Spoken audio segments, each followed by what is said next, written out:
Ads లేకుండా latest episode చూడండి.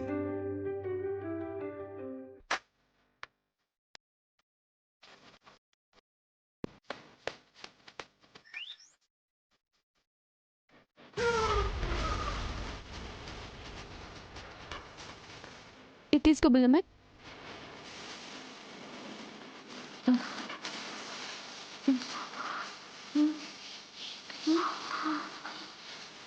వద్దు వద్దు వద్దు వద్దు, గట్టిగా పట్టుకోండి. వద్దు వద్దు, అందరూ కలిసి గట్టిగా పట్టుకోండి.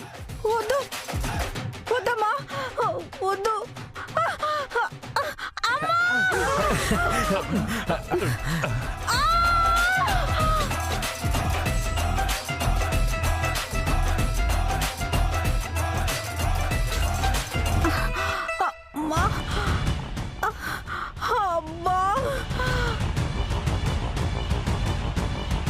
అమ్మా బామ్మ, నువ్వు పశువుల డాక్టరు కదమ్మా, మనుషులకు కూడా ట్రీట్మెంట్ చేస్తావా? మనుషులు పశువులుగా మారినప్పుడు మనుషులకు కూడా ట్రీట్మెంట్ ఇస్తా.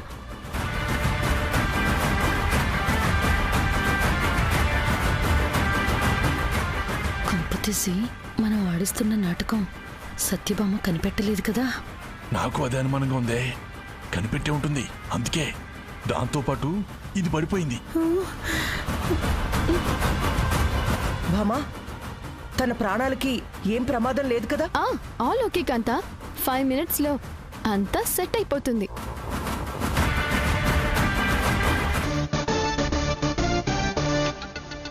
చూడు, నీకు పశువులకు చేసే ఇంజెక్షన్ చేశా. ఇంకొక 5 నిమిషాల్లో దాని రియాక్షన్ మొదలవుతుంది.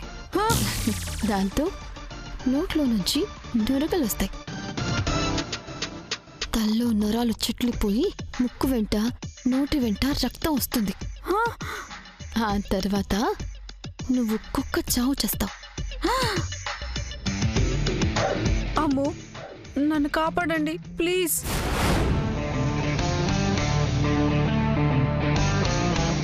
నిన్ను కాపాడాలంటే వెంటనే నీకు విరుగుడు ఇంజెక్షన్ ఇవ్వాలి. అలా నేను విరుగుడు ఇంజెక్షన్ ఇవ్వాలి అంటే నువ్వు తీసుకున్న డబ్బుని తిరిగి మా కాంతకి ఇవ్వాలి. లేదంటే నా ఇంజెక్షన్ రియాక్షన్కి కుక్క చావు చావడం ఖాయం. వద్దు, నీకు దండం పెడతాను, నన్ను కాపాడు. అయితే డబ్బులు ఇచ్చి ఇప్పుడే ఇచ్చేస్తాను.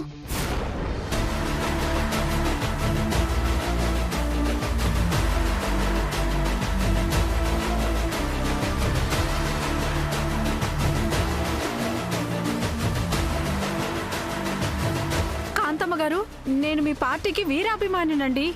10 లక్షల రూపాయలు మీ పార్టీకి ఫండ్గా ఇద్దామనుకుంటున్నాను.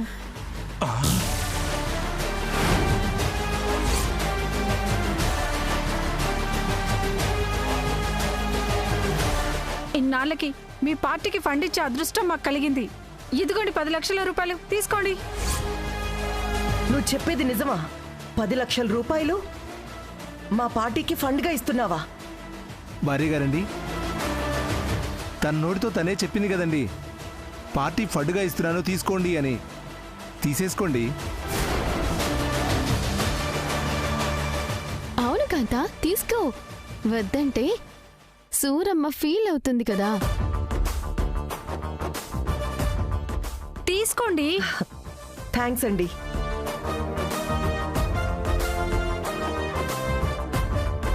మా పార్టీ మీద మీకున్న ప్రేమకి అభిమానానికి హ్యాట్స్ ఆఫ్. నాకు ఇంజెక్షన్ చేయమా? డబ్బులు తిరిగి ఇచ్చేసాగా. నేను నీకు ఏ ఇంజెక్షన్ చేయలేదు, ఊరికే చెప్పా. థ్యాంక్స్ అమ్మా. దండం తల్లి. అలాగే. నా బ్యాగు.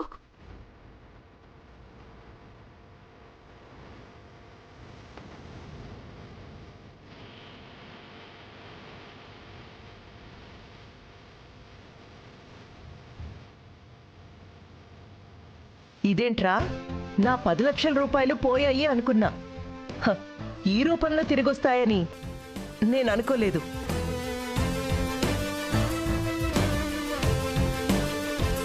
కొంపతీసి డబ్బు మొత్తం పార్టీ ఆఫీస్కి ఇచ్చేస్తావాత? ఏంటి, నేను పార్టీ ఆఫీస్కి డబ్బులు ఇవ్వడమా? హ, పార్టీ నుంచే నేను డబ్బులు వసూలు చేసుకుంటాను, కానీ పార్టీకి నేను డబ్బులు ఇస్తానా? ఈ డబ్బులు నావే.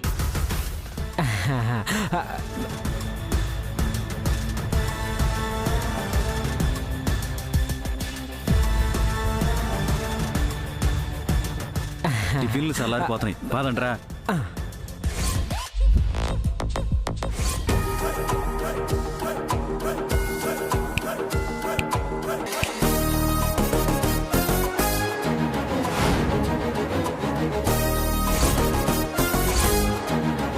చూడు చిన్న నానమ్మ, ఎదవ డ్రామాలాడి మా నాన్నమ్మ దగ్గర 10 లక్షల రూపాయలు గుంజాలని చూస్తే ఇలాగే తిత్తి తీసి నార లాగుతా.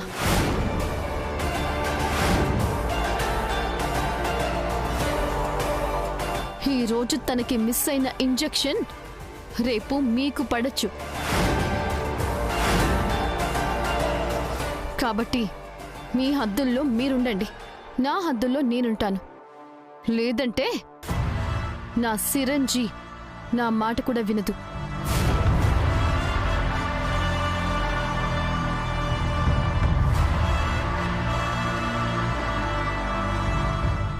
ఓసి పాపాత్మురాలా, చేతి దాకా వచ్చిన డబ్బుని నోటి దాకా రాకుండా చేసావు కదే.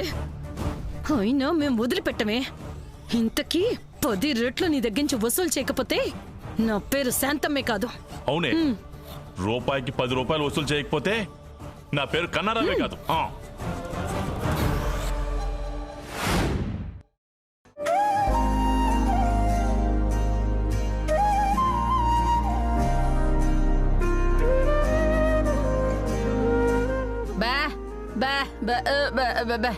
సరే,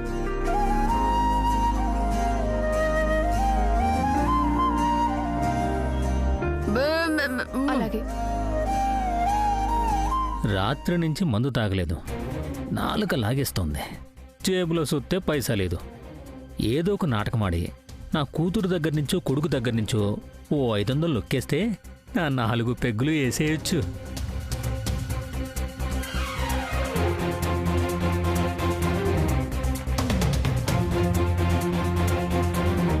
అక్క అక్క, ఇదిగో జున్ను పాలు. దూడకి వదలగా 5 లీటర్లు మిగిలాయి. సరేరా, నరసింహాపురంలో వెంకట్రాయుడు గారు జున్ను పాలు పోస్తే 1 లీటర్కి 500 ఇస్తానన్నారు. 500? అంత ఆశ మనకెందుకు లేవే. మామూలుగా అయితే 60 రూపీస్, ఇవి 120 రూపీస్కి పోసేస్తా.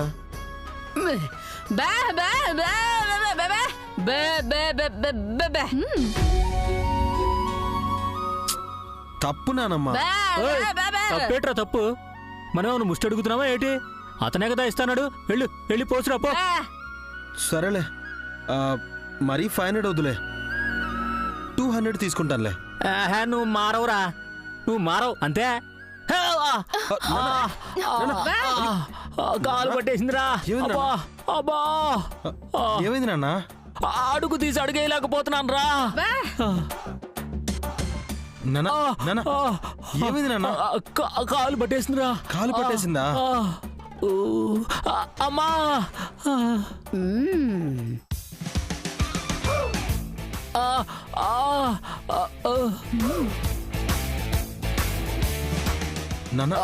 కాదు, అమ్మా, అమ్మ కాలు పట్టేసిందమ్మా. అబ్బా, అడుగు తీసి అడిగేయలేకపోతున్నానే. అబ్బా,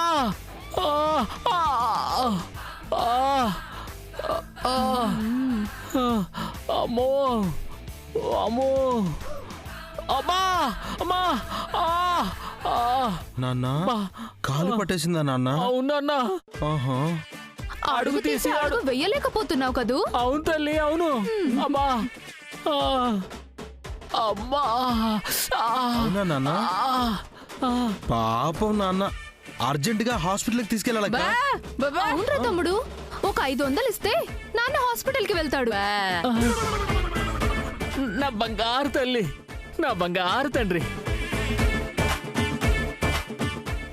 ఈ తండ్రి బాధ ఎంత బాగా అర్థం చేసుకున్నారా.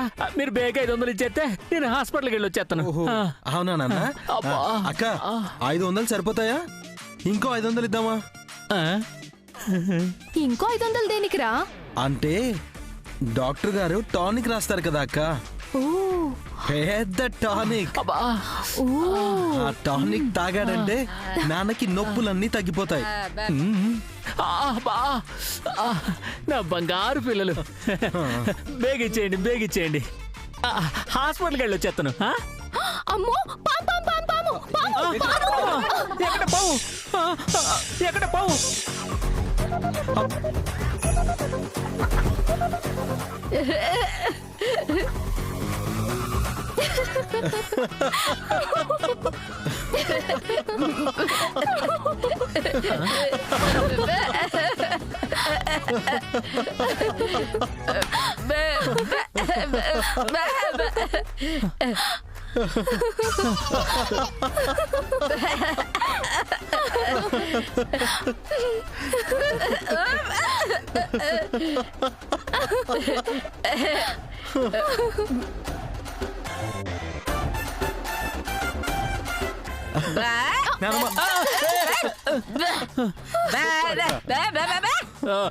పాము అనేసరికి కంగారుగా పరిగెత్తాను, కాల్ సెట్ అయిపోయింది. నేనేం చేయను?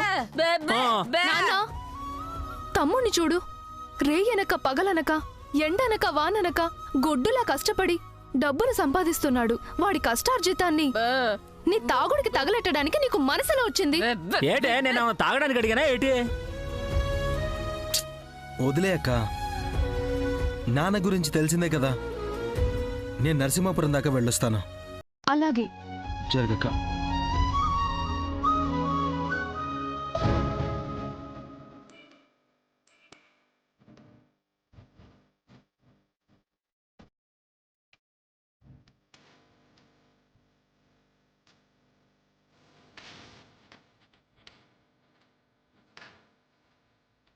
రే తమ్ముడు, ఈ ఉంగరం ఎక్కడిదిరా?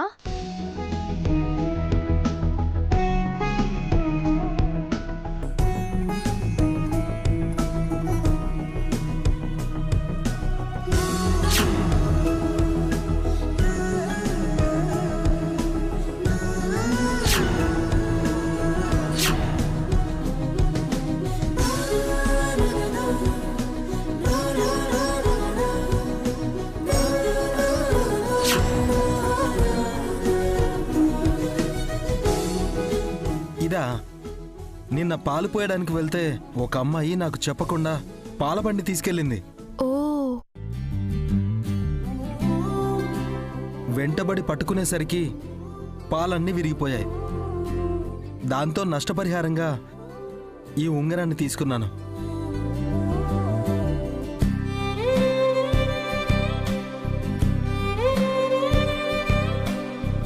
ఈ ఉంగరం చిట్టమ్మ చేతి ఉంగరంలా ఉంది.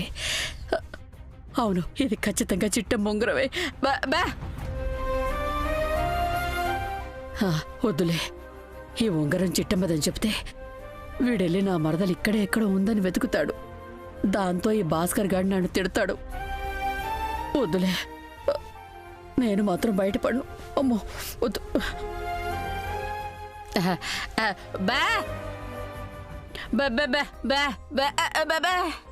ఏంటన్నమ్మా, ఆ అమ్మాయి ఎక్కడుంది అని అంటున్నావా? నరసింహాపురంలో ఉంటారు.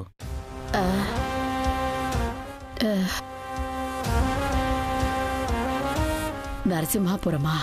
అంటే ఈ కాంతమ్మ నరసింహాపురంలో ఉందా? నా మనవరాలు కాంతమ్మ దగ్గర పెరుగుతోందా?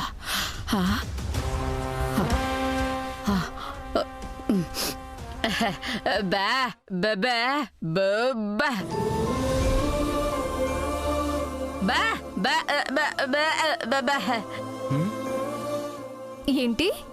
ఆ అమ్మాయి మళ్ళీ కనపడితే ఇంటికి తీసుకురావాలా? ఎందుకు?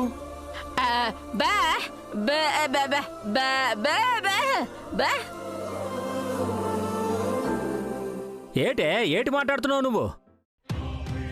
ఈ ఉంగరం తనకి తిరిగి ఇచ్చేయాలా? ఆహా, ఈ ఉంగరం ఊరికే వచ్చిందా ఏటి? 80 లీటర్ల పాలు ఇరిగిపోతే వచ్చింది. ఒరే మాధవా, ఒరే, ఈ ఉంగరం నీ దగ్గర ఉంటే అమ్మ ఏదో ఒకటి చెప్పి ఈ ఉంగరం ఆ అమ్మాయికి ఇచ్చేతదిరా. నాకు ఇచ్చే, భద్రంగా ఉంచుతా. నాన్న, నీకిస్తే నెక్స్ట్ ఈ ఉంగరం ఏ తాకట్టు షాప్లోనే ఉంటుంది. దీన్ని భద్రంగా ఎలా చూసుకోవాలో నాకు తెలుసు. నీ పన్ను చూసుకో. ఏట్రా, నన్నే అనుమానిస్తున్నారా? నిన్ను కాబట్టి అనుమానిస్తున్నాం. చే, మీ అక్క తమ్ముళ్ళిద్దరికి నేను బాగా లోకు అయిపోయాను. బాగా సిరాకు వచ్చేస్తుంది. అర్జెంటుకి వెళ్ళి ఓ క్వార్టర్ ఎత్తే గానీ ఈ బాధ తీరదు. అమ్మా, ఓ 500 ఇచ్చేవే.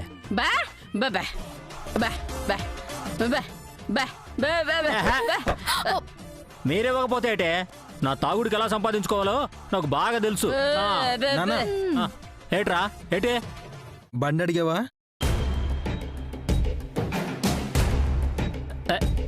ఇచ్చేస్తాడ్రా, రేపు ఎల్లుండే ఇచ్చేస్తా అన్నాడు. ఈ మాట వారం నుంచి చెప్తున్నావు. నిజంగా బండి మెకానిక్ ఇచ్చావా లేదా అక్క చెప్పినట్టు అమ్మేశావా? ఇంకా అనుమానం ఏంట్రా? ఎప్పుడూ అమ్మేసుంటాడు. ఏం మాట్లాడుతున్నావు నువ్వు? నన్నే అనుమానిస్తున్నావా? నా మీద కాదే, చచ్చిపోయినా మీ అమ్మ మీద ఒట్టేసి చెప్తున్నాను. నిజంగానే మెకానిక్ ఇచ్చాను. సరే, ఇవాళ సాయంకాలం లోపు తెచ్చావా? సరే సరే, లేదంటే నేనే మెకానిక్ని కలుస్తాను. నిజానిజాలేంటో తేలుస్తాను.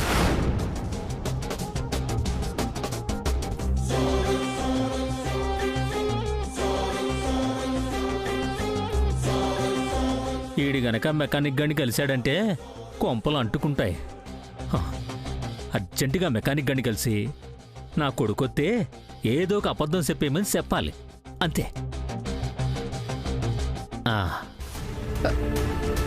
నా మనవరాలు ఎక్కడుందో ఎలా ఉందో చూడాలని నా మనసు తహతహలాడిపోతోంది.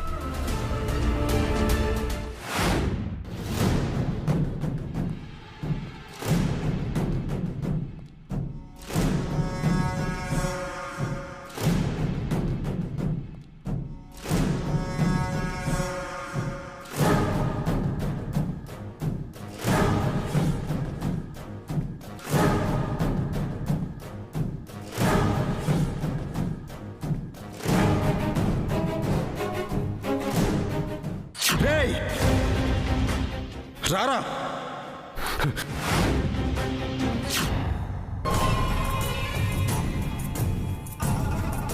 ఆ మాధవ్ గాడికి ఎంత పొగర్రా! నేను పెద్ద కొడుకుని, ఊరికే సింహం లాంటోణ్ణి, నా మీదకే కాలు దువ్వుతాడా? నన్ను కొట్టడానికే ముందుకొస్తాడా? వాణ్ణి వదిలిపెట్టనురా, వాణ్ణి వదిలిపెట్టను. ఖచ్చితంగా ఏసిపా నొక్కుతా.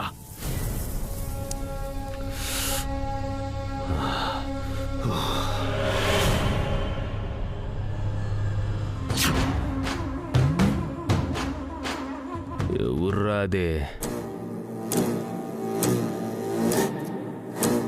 అదా అండి, మన పని మనిషి సుబ్బులుంది కదా, దాని కూతురండి. ఏట్రా? అదేనండి, మీ పని మనిషి సుబ్బులు, దాని కూతురండి.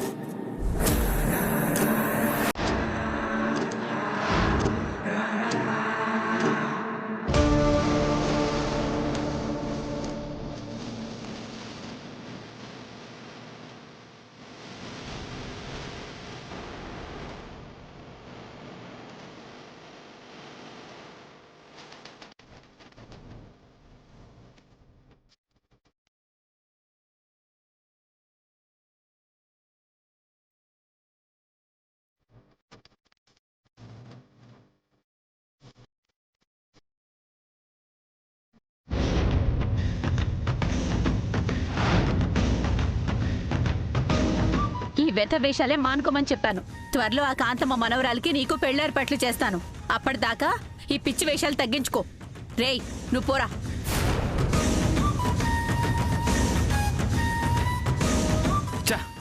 ఏంటమ్మా ఆ మాటలు? నా గురించి నీకు తెలుసుగా. తెలుసు కాబట్టి చెప్తున్నాను. ఇలా పని మనుషుల కూతుళ్ళ వెంట, ఇంటికొచ్చిన పని మనుషుల వెంట పడ్డావంటే ఊరంతా కోడై కూసిందంటే ఈ ఊళ్ళోనే కాదు, చుట్టుపక్కల 10 ఊళ్ళల్లో నీకు చేసుకోవడానికి పిల్లే దొరకదు. పెళ్లి చేయమని ఎవరు అడిగారమ్మా? పెళ్లి చేసుకుంటే ఒకటే పెళ్ళం. అదే కాకపోతే నోర్మోయ్, పళ్ళు రాల్తాయి. ఏమనుకున్నావో? పెళ్లి చేస్తేనైనా ఈ పాడుబుద్ధులు మానుకుంటావని నేను ఆరాట పడుతుంటే నువ్వేమో పెళ్ళెందుకంటావా? నోరు మూసుకొని కాంతమ్మ మనవరాలి మెళ్ళో తాళి కట్టు. ఏంటమ్మా దాని మెళ్ళలో తాళి కట్టేది? అది పెద్ద పొగరబోతు. దాని వైపు నవ్వుతూ చూస్తుంటే నా వైపు కొరకొరా చూసింది. దాన్ని కట్టుకొని నేనేం చెయ్యాలి? చిన్న పిల్లరా, పైగా చదువుకుంది. అందరితో ప్రవర్తించినట్టు దాంతో కూడా మొరటుగా ప్రవర్తించుంటావు. అందుకే అలా కొరకొరా చూసింది.